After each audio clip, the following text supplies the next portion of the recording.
जेजुरीत वारीतील माऊलींचा अपघात. चालकाला तापाच्या गोळ्यांमुळे ग्लानी आली आणि अनियंत्रित ट्रक थेट वारकऱ्यांच्या गर्दीत शिरला. तर यामध्ये तिघांचा अंत झाला आहे. तर ही बातमी पाहूयात आपण सविस्तरमध्ये. तर पाठीमागून मोठा ट्रक आला, सगळ्यांना धडाधड पाडत अंगावरून गेला.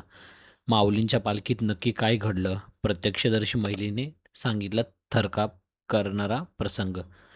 तर आषाढी एकादशीला पंढरीच्या विठुरायाच्या दर्शनासाठी राज्यभरातून पालख्या निघाल्या आहेत. आषाढी वारीसाठी राज्यभरातून वारकरी चालत पंढरीच्या दिशेने जात असतात. या आषाढी वारीला गालबोट लावणारी एक घटना आज 13 जुलै सकाळी घडली आहे. जेजुरीत श्री संत ज्ञानेश्वर महाराज यांच्या पालखीतील ट्रकचा भीषण अपघात झाला. तर दुर्दैवी या घटनेत 3 महिला वारकऱ्यांचा मृत्यू झालाय. तर अपघात 7 वारकरी जखमी असून दोघांची प्रकृती चिंताजनक आहे. एका जखमी वारकऱ्याला उपचारासाठी पुण्यात हलवलं आहे. सदर ट्रक नांदेडचा असून मृत महिला वारकरी या सांगलीमधील होत्या. राजश्री शंकर भोसले, माधवी राजाराम सरवडे, नंदा पवार आणि या 3 महिला या अपघातात मयत असून या तिन्ही महिला सांगली जिल्ह्यातील आहेत.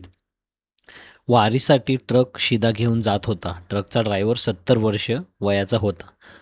तर ट्रक ड्रायव्हरने तापाच्या गोळ्या घेतलेल्या ग्लानी आली. त्यानंतर ड्रायव्हरवरचा ट्रकचा ताबा सुटला आणि थेट पुढे जाणाऱ्या वारकऱ्यांच्या अंगावर गेला, अशी माहिती पुरंदरचे आमदार विजय शिवतारे यांची माहिती दिली आहेत. तर या अपघातात जखमी महिलेने नेमकी काय घडलं याची माहिती सांगितलेली आहेत. तर ही अशी माहिती आपल्याला सांगितली आहे. तर सरकारच्या वतीने मृत कुटुंबियांना 5 लाख रुपयांची मदत.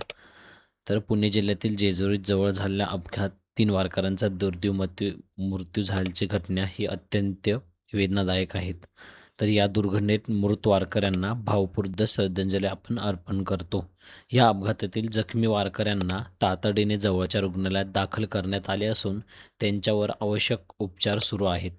या घटनेची माहिती मिळताच प्रशासनातील वरिष्ठ अधिकारी त्वरित घटनास्थळी रवाना झाले असून संपूर्ण परिस्थिती आम्ही सातत्याने लक्ष ठेवून या दुर्घटनेत मृत कुटुंबियांना राज्य सरकारतर्फे प्रत्येकी 5 लाखांची आर्थिक मदत दिली जाईल, असं देवेंद्र फडणवीस यांनी सांगितले.